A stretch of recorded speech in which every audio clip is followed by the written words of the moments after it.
आपने संसद को जो 2 बिल दिए हैं आरक्षण को मजबूत करने के लिए, तो ये कॉन्स्टिट्यूशन को कैसे एक्सपांड करते हैं?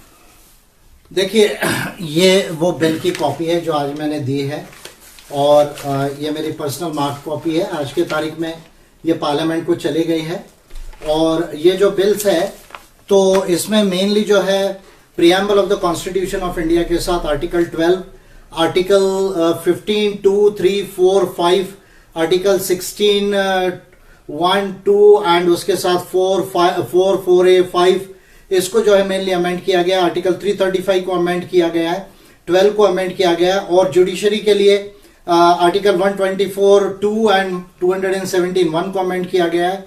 लैटरल एंट्री के लिए आर्टिकल 309, 310 एंड 311 को जो है वो अमेंड किए गए हैं और क्योंकि ह्यूमन राइट्स से इसको लिंक किया गया इसलिए यूनियन लिस्ट और कॉन्करेंट लिस्ट में कुछ एंट्रीज को भी जो है वो अमेंड किया गया है। आर्टिकल 366 1 में स्पेसिफाइड ऑफिसेस को जो है वो डिफाइन किया गया है, जो नया डेफिनेशन मैंने डालने का प्रयास किया गया है।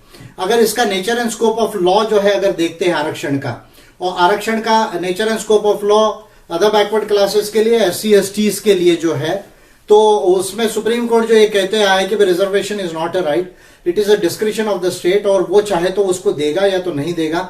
ये जो बात वेरियस जो है डिसीजंस में सुप्रीम कोर्ट कहते आए हैं, तो ये जो सुप्रीम कोर्ट का कहना है तो ये सुप्रीम नहीं है। कॉन्स्टिट्यूशन में रिजर्वेशन एंड अफर्मेटिव एक्शंस को लाकर जो है हम उसको गारंटी कर सकते, ये उसके जो है मेरे understanding of rule of law का जो है वो मेरा अंडरस्टैंडिंग है। और आप जानते हैं कि मैं कॉन्स्टिट्यूशन को एक्सपांड करने के लिए, पॉजिटिव एक्सपांशन ऑफ कॉन्स्टिट्यूशन के लिए 2017 से कार्य कर रहा हूं। 2017 में मैंने 10 बिल दिए थे चुनावी व्यवस्था को संपूर्णता बदलने के लिए।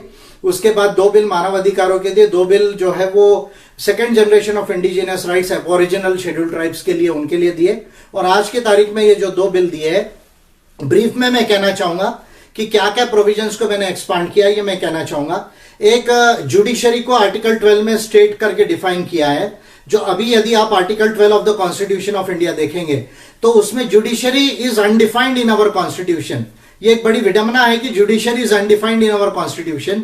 और जुडिशरी क्या है, जुडिशरी स्टेट है या नहीं है, तो ये कुछ भी क्लियर नहीं है, तो उसको जो है वो प्रॉपरली मैंने अमेंड किया है।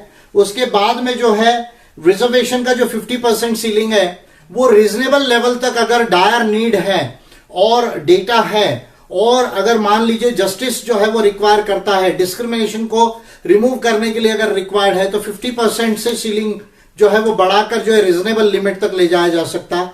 ये एक उसका प्रोविजन है। ओबीसी को 16(4)A में प्रमोशन में रिजर्वेशन मिलना चाहिए, ये एक उसका जो है वो प्रोविजन है। रिजर्वेशन जो है वो रीजनेबल जो है वो राइट है, ये मैंने जो है वो उसके अंदर में लाया है। इसके साथ में जो है जो हमारे आर्टिकल 16(4) को यदि आप पढ़ेंगे तो रिजर्वेशन केवल अपॉइंटमेंट एंड पोस्ट में है, ऑफिसेस में नहीं है। और जुडिशरी जो है वो ऑफिस है, तो जुडिशरी में रिजर्वेशन कभी भी नहीं आ पाएगा यदि ऑफिसेस में रिजर्वेशन को एक्सपांड नहीं किया जाए। सारे ऑफिसेस में नहीं, क्योंकि राष्ट्रपति, प्राइम मिनिस्टर भी, कैबिनेट मिनिस्टर भी, स्पीकर ऑफ लोकसभा या लेजिस्लेटिव असेंबली के स्पीकर्स भी ऑफिसेस है, तो सारे ऑफिसेस में नहीं, लेकिन स्पेसिफाइड ऑफिसेस अगर जो है डेजिग्नेट कर दिए जाए, नोटिफाई कर दिए जाए, तो उसमें रिजर्वेशन आना चाहिए। तो स्पेसिफाइड ऑफिसेस में भी रिजर्वेशन होना चाहिए, यह प्रोविजन मैंने आर्टिकल 16(4) के अंदर में लाया। और 366 में नई एंट्री 31 जो है डेफिनेशंस में जो है वो इनकॉर्पोरेट की है।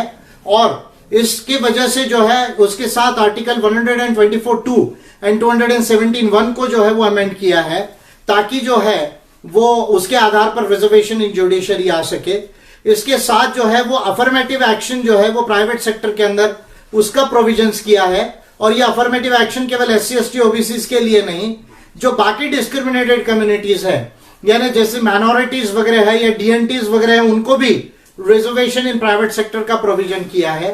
फिर कोई भी पब्लिक सेक्टर एंटरप्राइजेस का अगर डिसइन्वेस्टमेंट होता है तो वो डिसइन्वेस्टमेंट करने के पहले और करने के बाद भी वहां पर रीजनेबल लिमिट तक रिजर्वेशन जो है वो कंटिन्यू रहे, इसका प्रोविजन जो है वो मैंने किया है।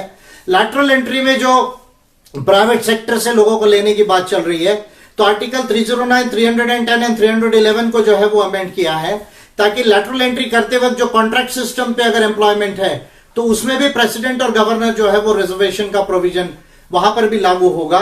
ये प्रमुखतः जो रिजर्वेशंस की तमाम जो चीजें हैं उसको जो है वो बिल्स में मैंने अमेंड किया है। फिर रिपीट कर देता हूं, एक रिजर्वेशन इज अ रीजनेबल जो है वो राइट है, ये मैंने उसमें लाया है। SC ST OBC का रिजर्वेशन 50% से ज्यादा भी जा सकता है अगर डिस्क्रिमिनेशन को रिमूव करना है, ये लाया है। प्राइवेट सेक्टर में affirmative action SC ST OBC के साथ माइनॉरिटीज के लिए भी हो, ये प्रोविजन जो है मैंने लाया है।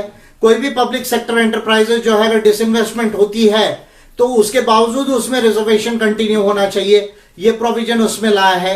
50% का सीलिंग का लिमिट को जो है वो एक्सटेंड करने का लाया है।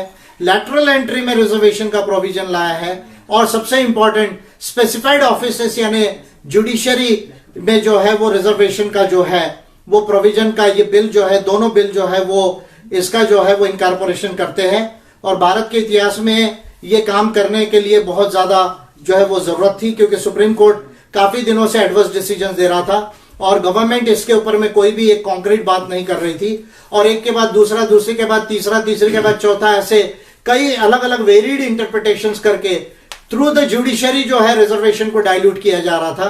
तो उसको जो है फिर से अच्छे से एस्टेब्लिश करने का मैंने बिल बनाया है। और ये बिल यदि बन जाता है और संसद में आज मैंने दिया है, और अगर आगे कोई प्राइवेट मेंबर बिल इसको इंट्रोड्यूस करना चाहे तो उनको मैं ये कहूंगा। बाकी मैंने पिटिशनिंग सिस्टम से इसको किया है एज अ सिटीजन्स बिल। तो मैं समझता हूं कि ये आरक्षण को मजबूत करने के लिहाज से और कम से कम 50 साल जो है 75 साल, जब तक डिस्क्रिमिनेशन दूर नहीं होता, भेदभाव दूर नहीं होता, आरक्षण को मजबूत करने के लिहाज से ये बिल्स ऐतिहासिक साबित होंगे। ये प्रयास मैंने किया है और मैं समझता हूं कि मुझे खुशी है कि मैं पहला लीडर हूं जिसने ये प्रयास देश के अंदर में किया है।